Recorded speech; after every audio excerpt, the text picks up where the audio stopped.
আন্তঃবাহিনী জনসংযোগ পরিদপ্তর আইএসপিআর জানিয়েছে, দেশের পরিস্থিতির উন্নতি হওয়ায় সেনানিবাসে আশ্রয় নেওয়া 626 জনের মধ্যে 615 জন নিজ উদ্যোগে সেনানিবাস ত্যাগ করেছেন। অভিযোগ বা মামলার ভিত্তিতে 4 জনকে যথাযথ প্রক্রিয়া অনুসরণ করে আইন শৃঙ্খলা রক্ষাকারী বাহিনীর হাতে হস্তান্তর করা হয়েছে। তাহলে রইল বাকি 7। কারা তারা? ওবায়দুল কাদের, আসাদুজ্জামান খান কামাল, নাকি ডক্টর দীপু মনি, হাসান মাহমুদ কিংবা তাজুল ইসলাম কি এই 7 জনের মধ্যে একজন? তাহলে জাহাঙ্গীর কবির নানক, আরাফাত আর নফিল কোথায়? সাবেক ডিবি প্রধান হারুনও কি সেনানিবাসে এখনো আছেন? 5 আগস্ট রাজনৈতিক পট পরিবর্তনের প্রেক্ষাপটে প্রাণ রক্ষায় রাজনৈতিক ব্যক্তি সহ মোট 626 জনকে বিভিন্ন সেনানিবাসে আশ্রয় দেওয়া হয় বলে জানিয়েছে আইএসপিআর। পদত্যাগ করে শেখ হাসিনা দেশ ত্যাগের পর আইন শৃঙ্খলা পরিস্থিতির ব্যাপক অবনতি হয়। আওয়ামী লীগ নেতারা গণধুলাইয়ের শিকার হতে থাকে। প্রাণনাশের আশঙ্কায় রাজনৈতিক ব্যক্তি সহ সাবেক সরকারের মদতপুষ্টরা সেনানিবাসে আশ্রয় প্রার্থনা করেন।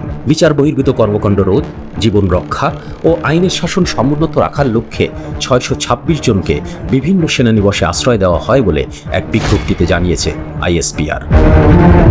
বিভিন্ন সেনানিবাসে যাদের আশ্রয় দেওয়া হয় তাদের মধ্যে ছিল 24 জন রাজনৈতিক ব্যক্তি, 5 জন বিচারক, 19 জন বেসামরিক প্রশাসনের কর্মকর্তা, 28 জন পুলিশ কর্মকর্তা, 487 জন পুলিশের বিভিন্ন পর্যায়ের সদস্য, 12 জন বিবিধ ব্যক্তি এবং তাদের স্ত্রী ও শিশুসহ পরিবার পরিজন সদস্য ছিলেন 51 জন।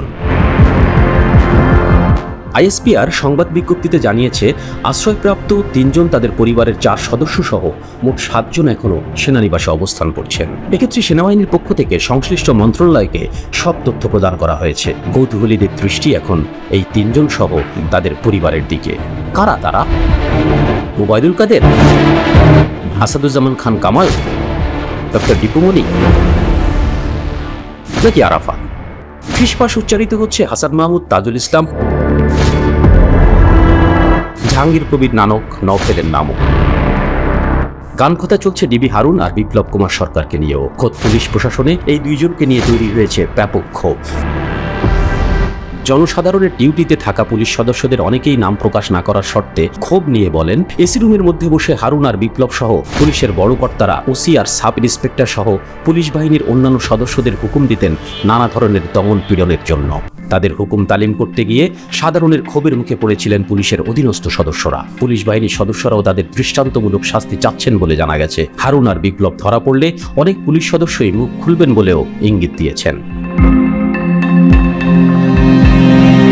এদিকে আইএসপিআর ওই সংবাদ বিজ্ঞপ্তিতে আরও বলে, আইন শৃঙ্খলার উন্নতির পাশাপাশি বিচার বহির্ভূত কর্মকাণ্ড রোধ ও আইনের শাসন সমুন্নত রাখার লক্ষ্যে নিরপেক্ষ পেশাদারির সঙ্গে কাজ করে যাচ্ছে বাংলাদেশ সেনাবাহিনী। এক্ষেত্রে গুজবে কান না দিয়ে সবাইকে ধৈর্যশীল ও সহযোগী মনোভাব প্রদর্শনের জন্য বিনীতভাবে অনুরোধ করা যাচ্ছে। দেশের প্রচলিত আইনের প্রতি শ্রদ্ধাশীল থেকে বাংলাদেশ সেনাবাহিনী সর্বদা জনগণের পাশে থাকবে, আছে। নবীন হোসেন, নাগরিক ডেস্ক।